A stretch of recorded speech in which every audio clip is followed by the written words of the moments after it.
တောက်ကြနေညပိုင်းအတွက်ရွှေဈေးခန့်မှန်းချက်ကိုပြောရမယ်ဆိုရင်ကျွန်တော်တို့ကပထမဆုံး H4 နဲ့စကြည့်မယ်ပေါ့နော် H4 နဲ့စကြည့်တဲ့အခါမှာဘာလို့လဲဆိုရင်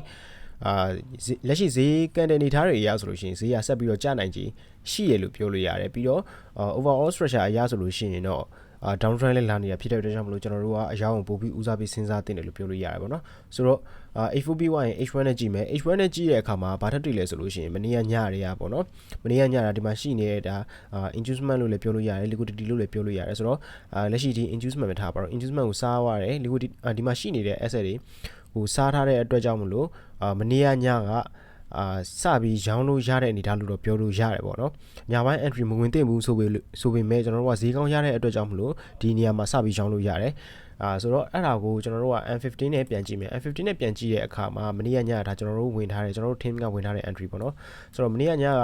ကြည့်တဲ့အခါမှာလက်ရှိကျွန်တော်တို့ဝင်နေကြ entry ပေါ့နော်ဒီမှာEMA 8နဲ့EMA 8နဲ့ဝင်တဲ့ strategy လေဒီမှာပေါ်သွားတယ်ဆိုတဲ့အတွက်ကြောင့်မလို့ကျွန်တော်ကတော့မနေ့ကညတွေကဒီနားမှာရောင်းထားလိုက်ပြင်မယ်မနေ့က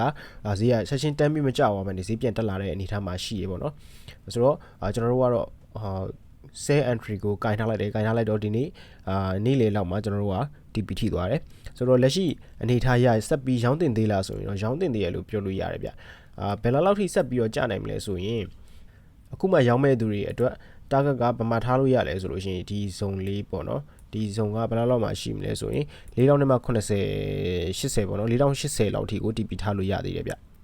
ဆိုတော့ဒါပေမဲ့ပြောရမယ်ဆိုလို့ရှိရင်တော့ဒီနေ့ကတောက်ကြနေဖြစ်တဲ့အတွက်ကြောင့်မလို့ entry တွေကိုrisk ကို short ပြီးတော့ဝင်စေချင်ပါတယ် resistance support အရာကြည့်မယ်ဆိုလို့ရှိရင်တော့လက်ရှိဖြစ်နေတဲ့ဒီဈေးတန်းပေါ့နော်ဒီဈေးတန်း4090ကနေပြီးတော့4095လောက်အထိကကြတော့support အနေနဲ့ရှိနေတဲ့အတွက်ကြောင့်မလို့ resistance support နဲ့ trade တဲ့သူတွေအနေနဲ့aura ကိုဆက်ပြီးတော့စောင့်ကြည့်ခြင်းလဲကြည့်လို့ရတယ်ဒီ support ဈေးတန်းကိုဖောက်ပြီးဆင်းတော့မှရောင်းကျင်တယ်ဆိုတော့ရောင်းလို့ရပါတယ်ဆိုတော့ဒီနေ့ကခုနကျွန်တော်ပြောတဲ့အတိုင်းတောက်ကြနေလေဖြစ်တဲ့အတွက်ကြောင့်မလို့ကျွန်တော်ကတော့ entry ကိုဝင်ခြင်းမှလည်းဝင်တော့မယ်ပေါ့နော်မဝင်လည်းမဝင်တော့တကယ်လို့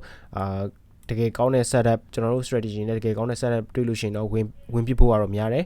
ပြီးတော့ကျွန်တော်တို့ရဲ့ team ထဲမှာလည်းsignal team ထဲမှာလည်းပေးဖို့လည်းများတယ်ပေါ့နော် signal group ထဲမှာလည်းလမ်းပြီးတော့ပို့လိုက်ဖို့ကများပါတယ်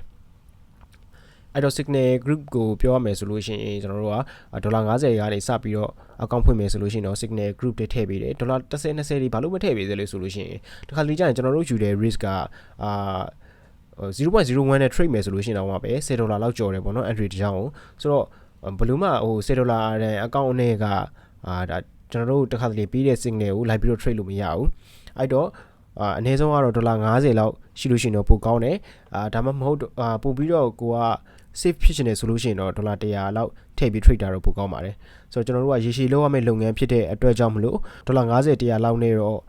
$1000 2000ဖြစ်ရှင်လို့တော့မရဘူးပေါ့နော်ဆိုတော့အခုမှစမဲ့ beginner တွေအတွက်လည်းအထောက်အကူဖြစ်အောင်လို့ကိုက$အများကြီးထည့်ပြီးတော့ risk ကိုမယူခြင်းဘူးဆိုလို့ရှိရင်တော့$50 100လောက်နဲ့ trading account ဖွင့်ပြီးတော့ကျွန်တော်တို့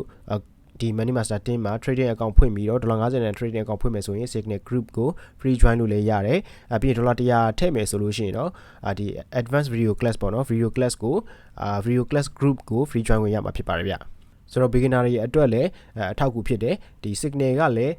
ပြီးရဆိုတာလည်းအများတိုင်းဒီတိုင်းလိုက်ပြီးတော့ trade နေစီရမလိုဘူးပေါ့နော်trade ချင်လည်းရတယ်မ trade ချင်လည်းရတယ်ဒါ$50ကနေစပြီးတော့ဖွင့်ထားတဲ့နောက်ပိုင်းပေါ့နော်ဒီနောက်ပိုင်း$50ကနေစပြီးဖွင့်ထားတဲ့ client တွေကိုကျွန်တော်တို့က group ထဲကိုထည့်ပေးတာဖြစ်ပါတယ်ဆိုတော့ကျွန်တော်တို့ team နဲ့ join ပြီးတော့ကျွန်တော်တို့ team ကပေးတဲ့ service တွေကိုလိုချင်တယ်ဆိုလို့ရှိရင်တော့ Telegram မှာ